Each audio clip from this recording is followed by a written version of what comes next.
Happy Wednesday, everybody. Thank you so much for joining us here on the Transportation and Logistics podcast powered by Atlanta Dispatch and Humblebee Enterprises. Very excited to be here with some very, very special guests. OOIDA, which stands for the Owner Operator Independent Drivers Association. And before we begin, I just wanted to say, welcome to 2023. This is my first podcast session of this year. I'm very excited. And, I did want to start with some encouraging words to just, take action, everybody. If you have those goals, just take action to meet them, to smash them. Seize the day, seize each day of 2023. Demand more of yourself. And I promise you, if this becomes your norm, the sky is the limit, or I guess the sky is just the beginning if you're really gonna go towards it. But yeah, just expect more from yourself this year, and I'm pretty sure you're gonna be able to get what you're looking for. And without further ado, just want to say, what's up, Colin? What's up, Bryce? How are you brothers doing? I'm doing well. Awesome, awesome, awesome. So look, do you guys actually ascribe to New Year's resolutions? And if so, did you set any for 2023? uh, I do not really know, but I did like what you kind of led with there. We are, not really resolutions, but we're expecting, the big things for us as an association, what we've been working on over the last few years here. So we're certainly excited, really excited about the new year. So not resolutions so much as it is we feel like a lot of things are coming together and headed in the right direction, and we've got some good stuff lined up. Oh, I love that. That's exactly how I feel. You're about to say something, Colin? I just was going to say I'm going to try to lose weight for like the 10th year in a row. So Hey man, you can do it. You can do it. I'm telling you. Look, personal story. So I just welcomed my very first child, right? oh, Um, congrats. Exciting! Thank you. Congratulations. Thank you. Before I knew I wanted to do anything in this world, I knew I wanted to be a father. So to be a father now, I'm just so excited. But when we first found out that my wife was pregnant, all I did was eat baked goods because, why not? Why not? And I gained so much belly fat, man. it, it made no sense. All it took was my mother and my sisters poking at my belly for me to be like, you know what, I got to make some lifestyle changes, and that kind of speared my decision to start running. And man, it's been one of the best things I ever added into my life. Definitely adds some discipline and some focus. So when you decide that that's what you want to do, brother, I know that nothing's stopping you. Thank you. I appreciate it. I'm more of a bike guy. Oh, okay. Nice, nice, nice. I I'm love a that little too. stationary. No, that's what's up, brother. So okay, okay, okay. Well, I love it. I love it. And look, we're here tonight to talk about the bill. I'm just going to leave it at the bill for right now. But I know that I'm also not the only person that used to really, really love the Schoolhouse Rock song on how a bill becomes a law. I need to post that in the chat, just so people can click on that bad boy later. I'm definitely going to post it in the podcast notes. But it has been a while for me.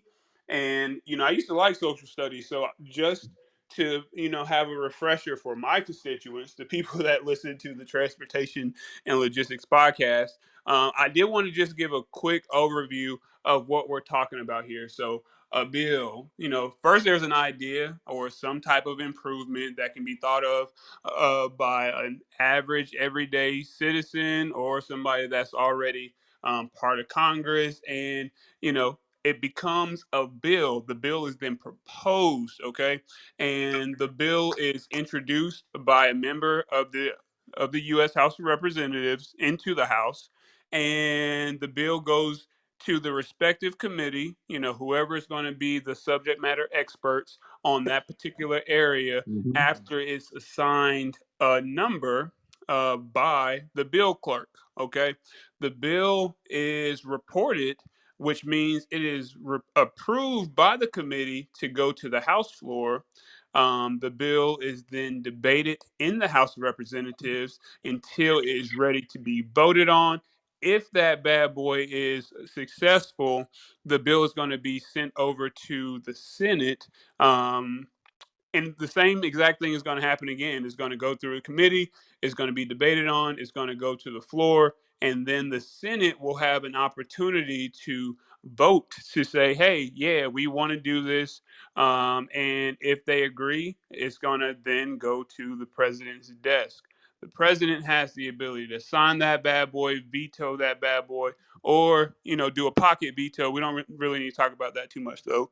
And lastly, if it is signed by the president, the bill is now government enforced law. So that is the Mhm. process. If you guys want to go listen to Schoolhouse Rock, it's 3 minutes of just pure entertainment. I'm telling you, I love that thing. I just listened to it before the start of this. My wife, I turned it on, and my wife started singing it. So that's how catchy this bad boy is.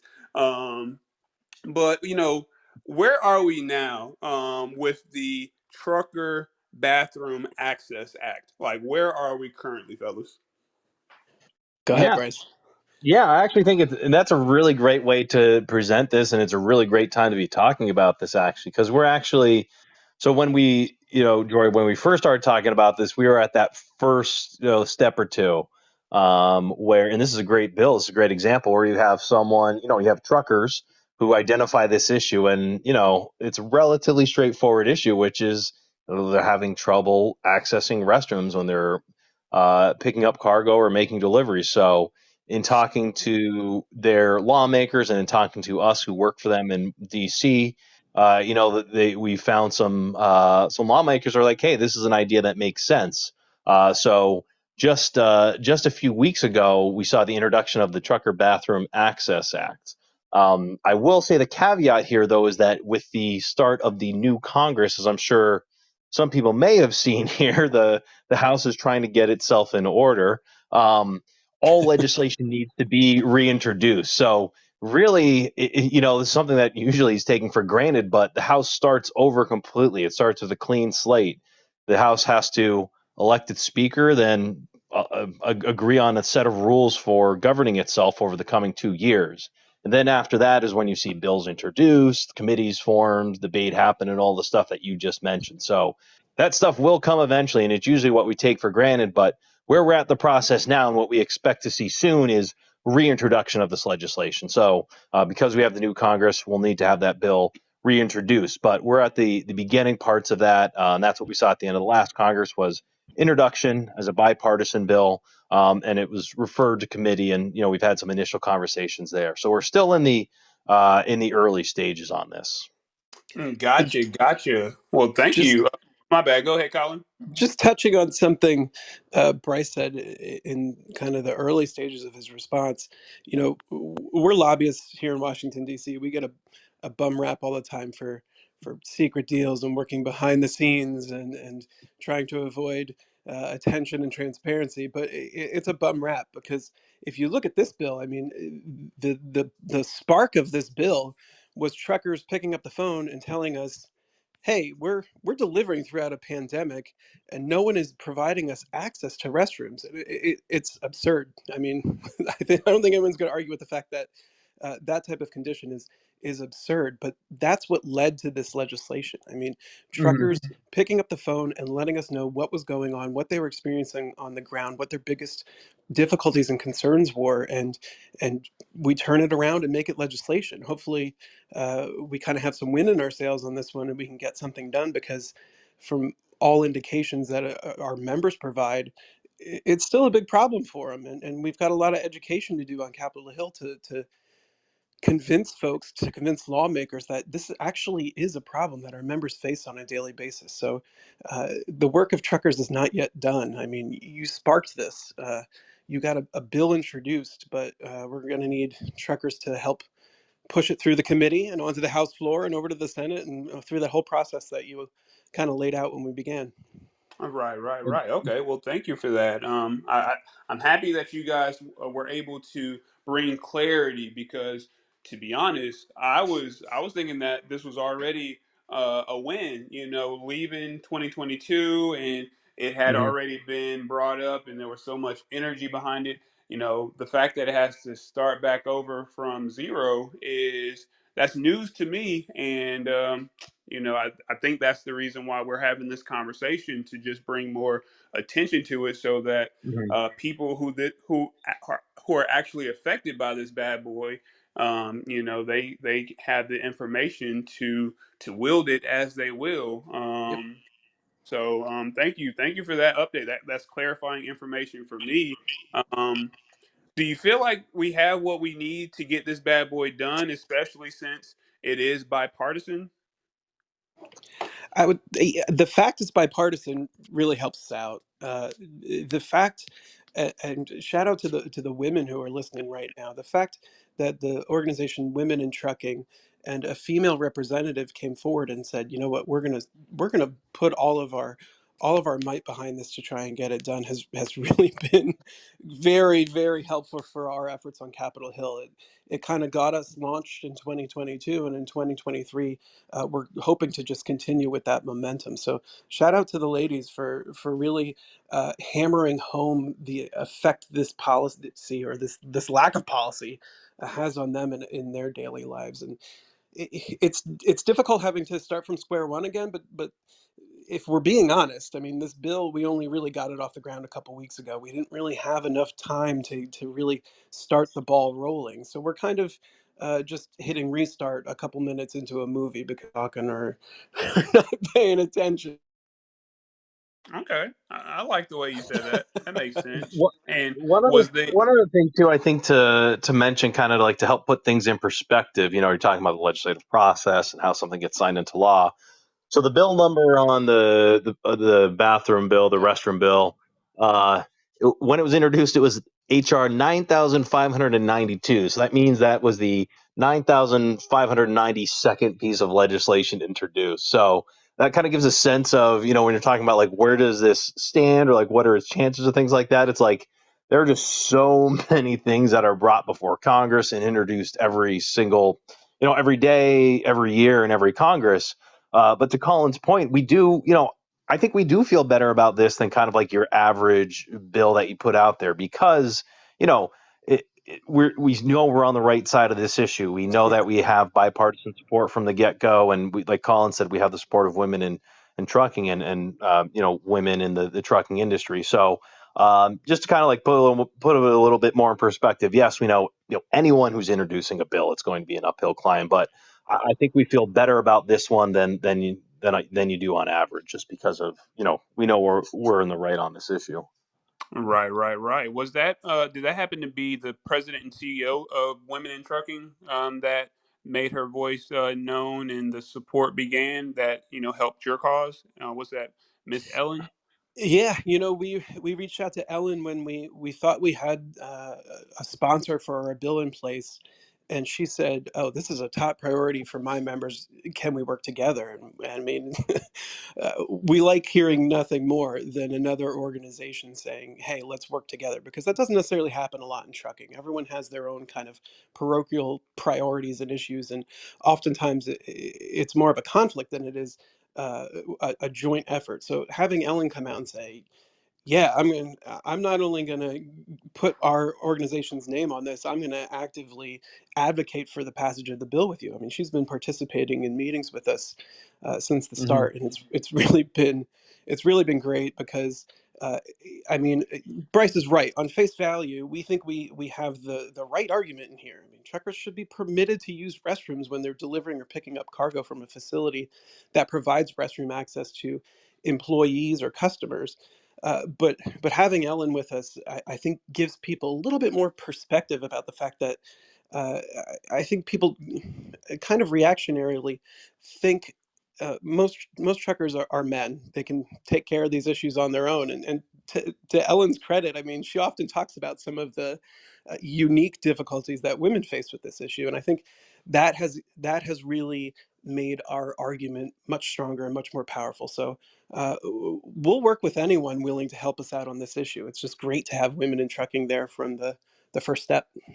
Oh, I hear you. I love it too. I mean, to be honest, I had my very first lady driver as a someone who I was dispatching for back in 2018, and phenomenal driver, great spirit, and you know she dealt with a lot of things with grace. Never really heard her complain too much, but I believe if this was something.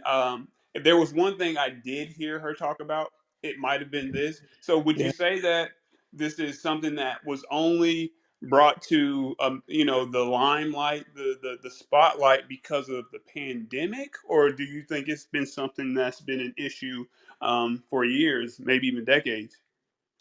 I think it's probably been building over the years as detention time has become so excessive and so problematic.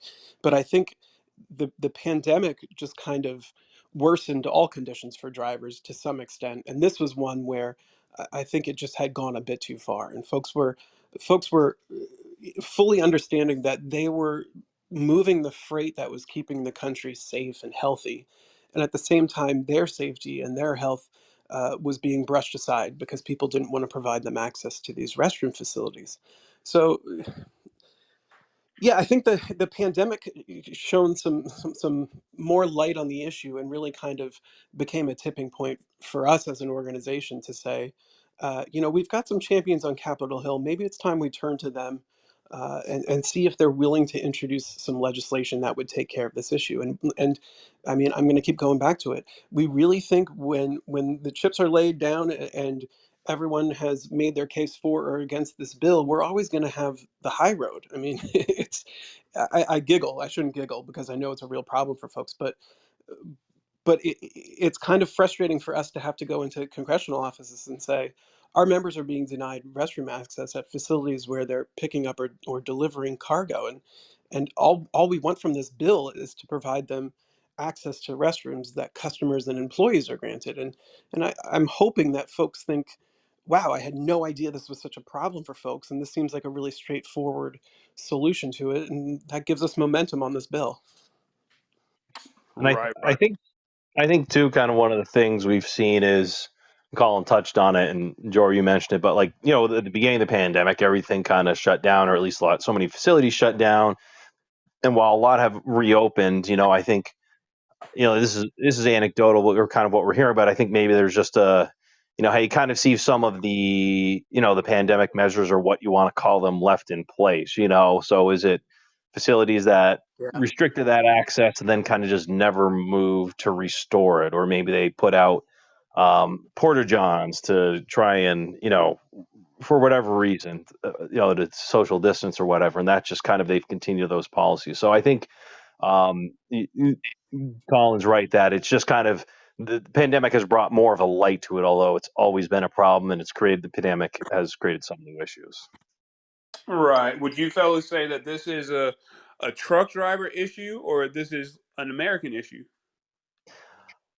That's a really good question because as we're kind of talking about this and how we're talking how women in trucking got involved, one of the things I think is interesting talking to the offices is I don't know that I would say it's an American or general public issue, but there's definitely a recognition that this is like a workplace issue, and this is a I don't want it's kind of I don't want to say a labor issue, but it's kind of it sort of is, when you're looking at, the quality of the workplace, when there's always talk about how do we retain more drivers, it gets back to how can, what can Congress do to improve working conditions for drivers? So I think there's definitely a recognition from lawmakers that this is it's a workforce type issue. It's not just a trucking issue. So I think, kind of tying it back to the bigger conversation about why does Congress care about this, or why do we think there's a shot with this? I think there's members who may want to support this because it's a way of supporting American workers, as well as, it's supporting truckers, but it's part of their, broader agenda for supporting the American workforce. Yeah, I'll go farther than Bryce. I'll say it is an American problem because if you think about it, truck driver is the most common occupation in what, 27 states, and it's probably second, third, or fourth in all the rest. So there's a large portion of the country who is being restricted from accessing restrooms in their line of work at times when they're being forced to wait 3, 4, 5, 6 hours to pick up cargo or deliver cargo. So I think, yeah, it is kind of an American problem because truckers are such a large portion of the American workforce. I think you don't have to be a champion of truckers to identify this as a problem and work with us to provide a solution because I mean, it's good for everyone. I agree with both of you guys. I mean, Awesome. I do. I truly do because at the end of the day, how many of the luxuries or just the basic, you know, liberties would the American population be able to have if it was not for truck Amen. drivers moving the products every single day, across America? So I agree with both. I see both points. I was raised by a truck driver, so I do feel like I'm more in line with just human decency of you giggled earlier, Colin, but I can understand why, because we're talking about someone who's providing a service for the world for Yeah. America, and they're being denied the ability to use the restroom. And yeah, so that it is a very straightforward thing to me. I do believe that OIDA and those who are pushing to get this passed has the high road on their side, because I mean, what are the naysayers going to say? They're just trying to Yeah. use the bathroom, brother. They're just trying to use the bathroom, and I mean, it is a bigger thing to me. I'm not quite sure about the infrastructure bill and how detailed it goes into driver parking and all those good things, but we did have a young lady who just mentioned that clean restrooms, safe showers, and the like shouldn't be so hard to access for truckers. And when you think about that just at a base level, whether the driver, the trucker is a man or a woman, you it's still the same. You just want to Yeah. have all those things there, and they shouldn't be so scarce. So when they are as scarce as they are right now, people who actually do have those facilities shouldn't be so tight-fisted, I feel. So yeah, I'm sorry, that was a rant. Did you guys have anything else No. to say? I mean, a lot of what the education we need to do for members of Congress and their staff, I think it centers on kind of like put yourself in the trucker's shoes. Imagine working, uh, let's say in the best case scenario, you work 9 to 5, and let's say throughout that 9 to 5 window, you're stuck in your seat for 4 hours waiting to be unloaded, or waiting for your coworkers to help you with something, and you're not permitted to use a restroom. I mean, they would find it unfathomable. So why is it okay that it applies to truckers and everyone just kind of accepts it? And when we introduce a bill like this, people say, "Oh, well, first off, most people say, "Oh, we had no idea that was a problem." So we do have to educate lawmakers a lot on this issue because I think it's so shocking that they never really even considered it could be a condition that drivers are facing. But my second point is there's going to be people who oppose this. There's no doubt about it. I mean, it's hard to find any legislation where someone doesn't oppose it, but like this one, I'm sure folks in the retail industry, the shippers and receivers you guys struggle with on a daily basis, are not going to be interested in legislation that forces them to provide you access to restrooms. So we are going to have opponents on this who are going to fight against our efforts to move this through the committee and onto the House floor and over in the Senate. So we're going to need truckers to stand up for themselves on this issue as well. Agreed, agreed, agreed. I think that was just my introduction into supply chain came in, I guess, a very nice environment, one in which drivers were advocated for because the organization had, some about 600-700 trucks. So it's a whole gang of drivers, and I felt as though the organization was very driver friendly, even when it was other drivers that, drivers from other organizations that had to make deliveries at our facilities. So I guess my baseline, the thing that I was, even I didn't have a baseline, but just from what I've seen, it does seem like it should just be a normal thing. Yeah. Um, so I don't want to beat a dead horse saying the same thing.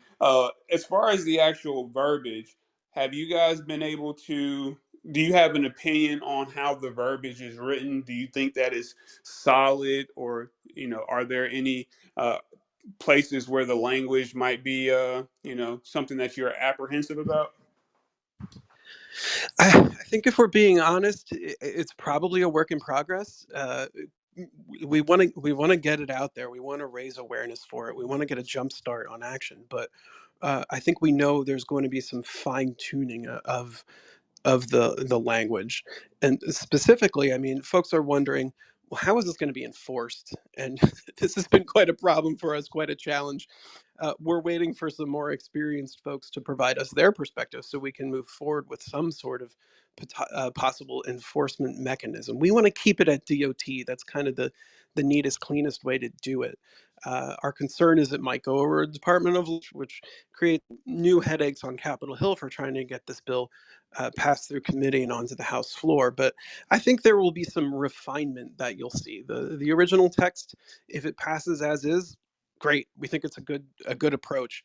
It's based on legislation that had moved through the state of Washington last year. It's a little bit different. Primarily, that was our building blocks for this federal approach. So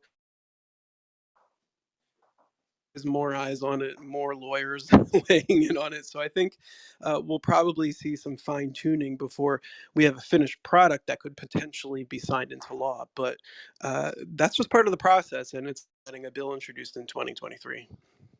Bryce, I know you had And something to one say, other, so go for it. yeah, no, and I was just going to add to it. Part of the reason for putting this out there is to uh, get feedback from anyone who might have concerns Sure. about this too. Like we've kind of talked, or Colin has talked about, we know there's going to be at some point some opposition, whether it's public, private, vocal, or not. But if there's a way that maybe there is some sort of agreement or some sort of concerns of that could be addressed by tweaking some of the language. So it Yeah. is, we feel good about the language, but we also know that this is an issue where, again, it's the first time it's being introduced. So people are going to have some feedback on it. Gotcha.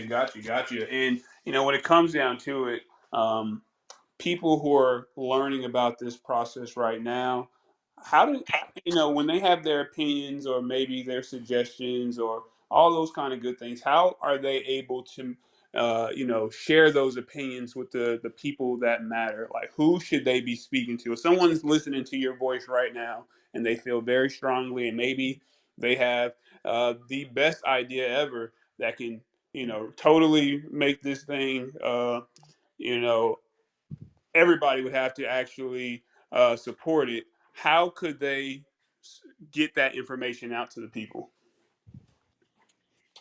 I would say the best approach is probably the most simplistic, and it's pick up your phone and call your representative in Washington. We're going to have a House bill relatively soon, so the action right now is primarily in the House.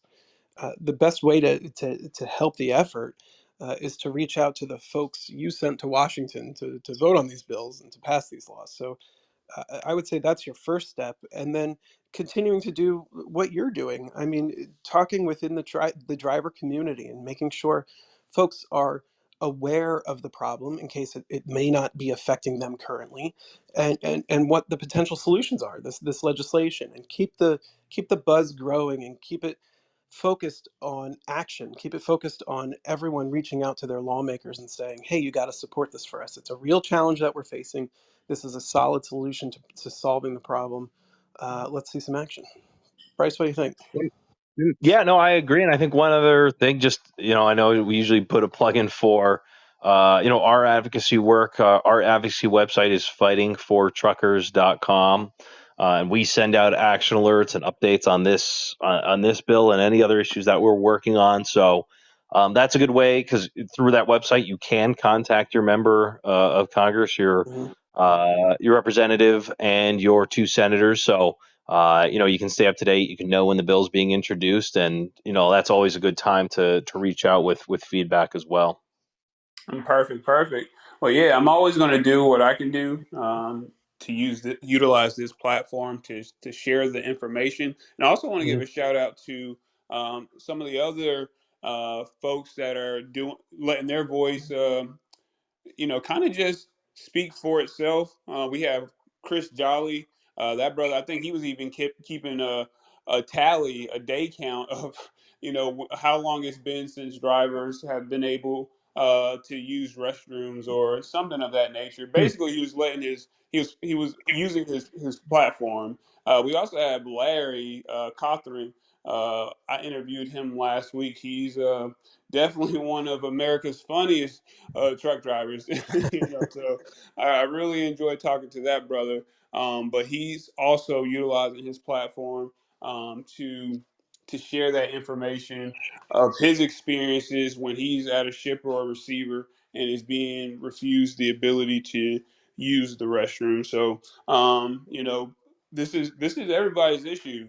To me, truck drivers are superheroes, and it's it's not saying that they're fast as lightning or can pick up a huge boulder and throw it or anything like that. But the sacrifices that truck drivers make are just endless, and that right there to me deserves all the recognition that there could ever be. So with that, yeah, I'm just very grateful that you guys have been able to do the legwork to get this bad boy where it is. Is there anything special or anything that you would like to mention about the individuals that did bring it to the house? Like, did they Yeah, have Yeah, any personal connections to this bad boy or what? I mean, I think so. Colin alluded to this earlier, but we had one of our members who was in contact with Congressman Troy Nels about this issue and a host of other issues. So, um, really, when we presented this issue to his office, this was something they were very interested in. So, a lot of this was able to happen just because of the relationship that one of our members had built with that lawmaker. So it is about that relationship building and having those connections. So that was a big part of it, and I think too, um, Congresswoman Chrissy Houlihan from Pennsylvania, their office was very interested in this from the workforce perspective, and how to help, especially as we've talked about a little bit, how to help women who are looking to get into the trucking industry or who are already in the trucking industry. So they both officers were very interested in this, and I was, usually Colin and I have joked about this a little bit. Usually we're in the position of like trying to figure out how do we get people on board. We know we're going to have people who are fighting against us on our priorities. How do we combat that? This is one of those issues where we talk to these two offices and even some other offices where they're like, this is a great idea. We're pretty interested. We'll get back to you soon on this, and we've had a lot of interest. So it is one of those it is an issue where it actually does seem to resonate with lawmakers. yeah. And I mean, some a glimpse behind the scenes of what lobbyists do. I mean, the Nels office came to us after speaking to our member and said, "Hey, we really want to help you out on this issue. It seems like a no brainer." And we said, "Yeah, we'll do it, even though your boss is a former sheriff." I'm kidding. I mean, we'll find champions in every corner of the political spectrum, but and Mr. Nels has been a great champion for us on this one. Very aggressive, very determined to get something done because he thinks it genuinely will help folks back home, and I applaud him for that. And Representative Houlihan, I mean, we were talking to her staff about something unrelated, and they said, "Well, what else is on your mind?" And we said, "Well, we've got this proposal involving restroom access." And the women in trucking are on board, and I think that piqued their interest. And they said, "Oh, well, tell us a little bit more." And once we explained the issue, it was a no-brainer for them as well. So I think it's important to remember that we might not get everyone on every bill we want them to co-sponsor, but having these conversations and talking to folks on a daily basis here in Washington, D.C. about the issues that truckers are facing generates interest in other areas. And this is a good example of where Houlihan's office may not have been willing to help us out on something, but having this conversation with them led them to another area where their boss was ready to stand up and fight for truckers. And we think that's great, and that's what that's what we do here in Washington. And sometimes, like this issue, it works out pretty well for us. But our work isn't done, and we're really proud of the fact that we have bipartisan co-sponsors. That we have a female co-sponsor. But we want to keep momentum going. We want to build more support, more bipartisan support in the House for this, and ultimately, we want to have a Senate bill to play off this one as a companion. We want to have the same legislation introduced in the House.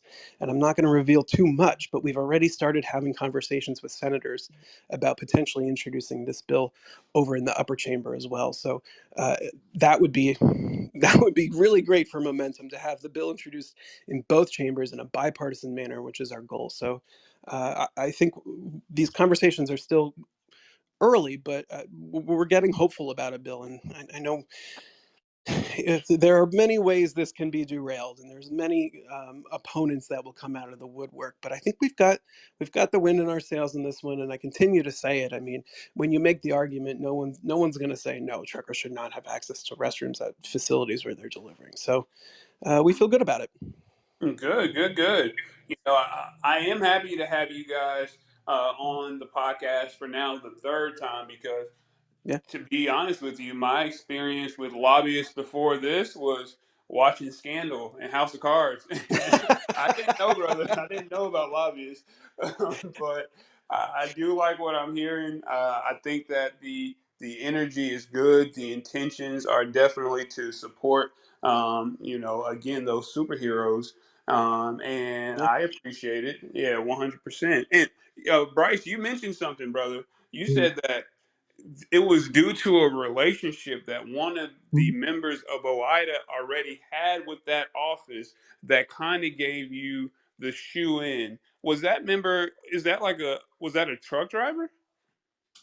Yeah. It's a fleet owner, who's one of our board members, actually. So, Okay. uh, kind of what he does. I mean, Don't he get it is a twisted, Bryce. He's a trucker. I mean, he looks well, he is. Oh, and talks sure, the yeah, part. He trucked for a number of years. sure, yeah, yeah. That right, exactly, yeah.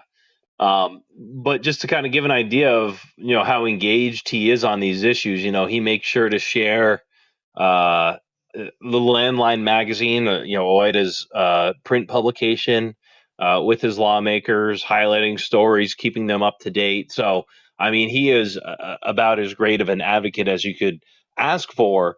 But it's not anything. Anyone can do that. Anyone can just drop an update with their Yep. lawmaker to say, hey, here's this kind of thing that's going on in the industry, or especially if there's a local story that's come up.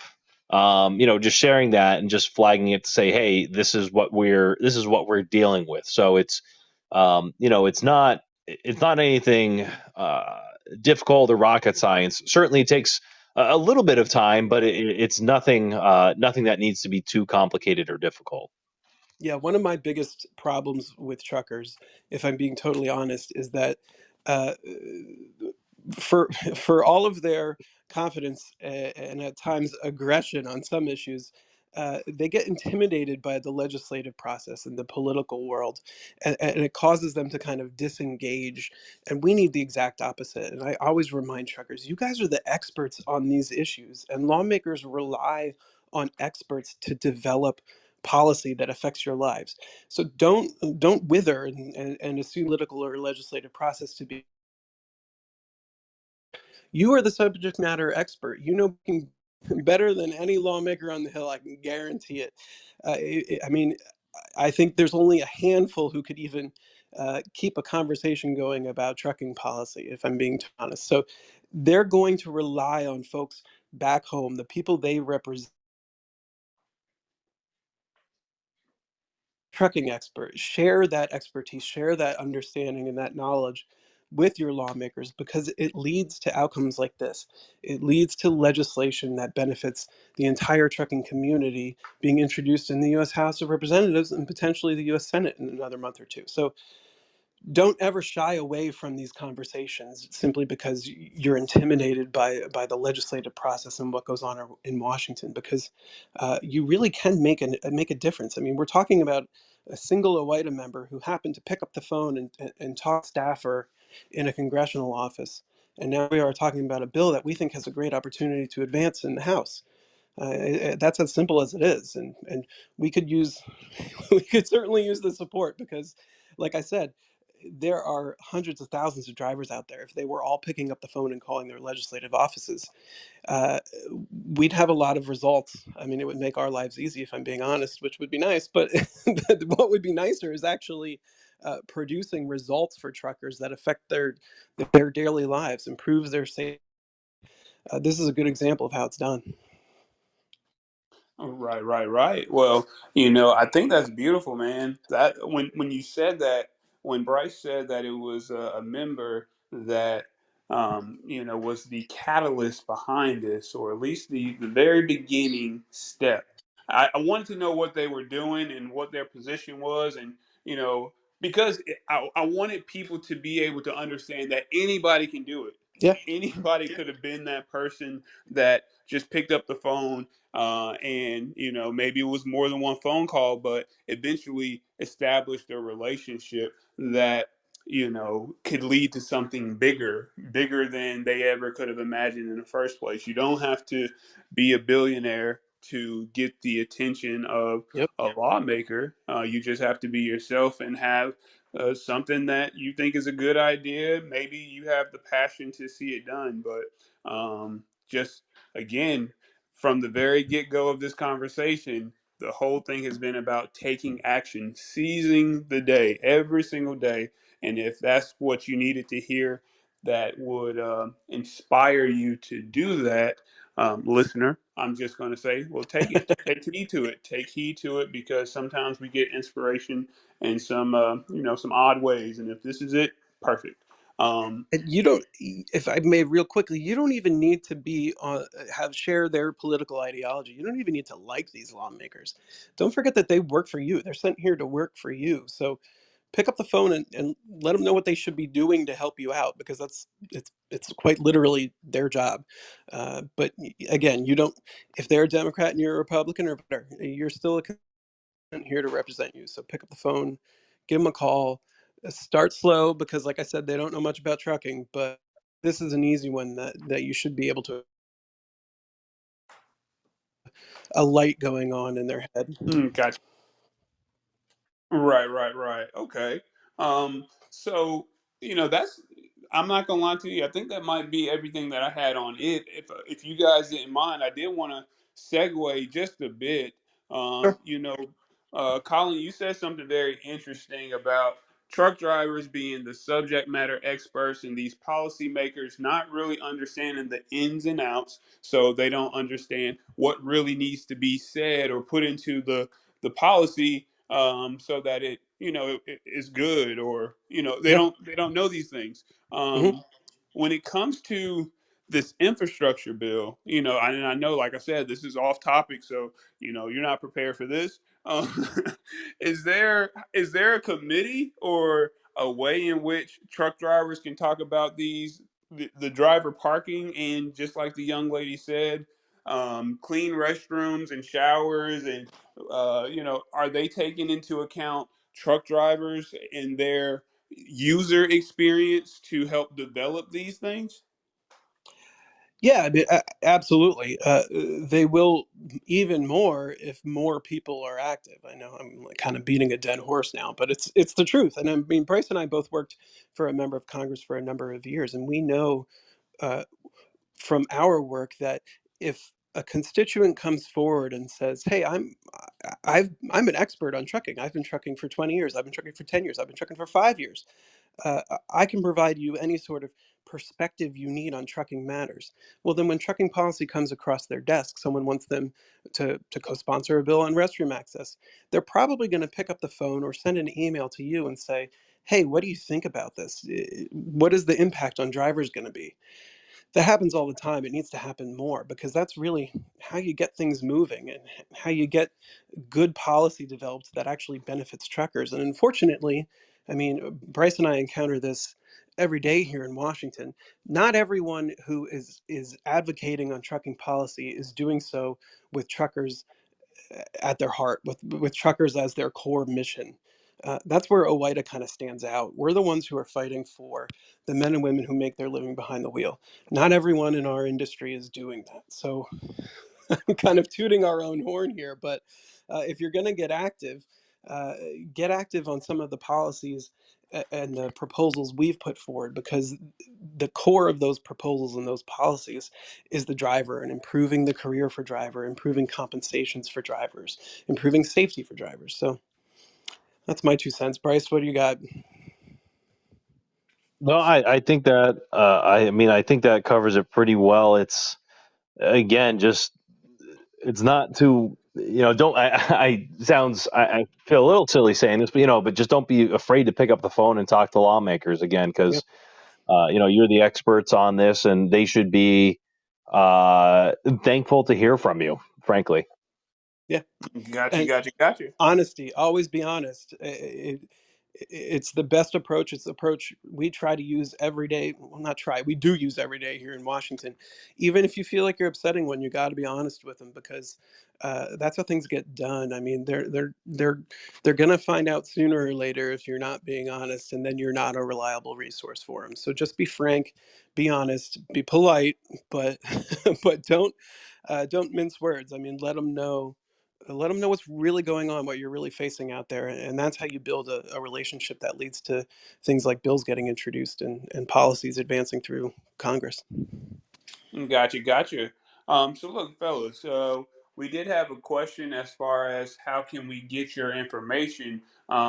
Look, I know that you guys are OIDA, so is there a way that you would tell truckers and other advocates to find you guys that maybe you can list right now?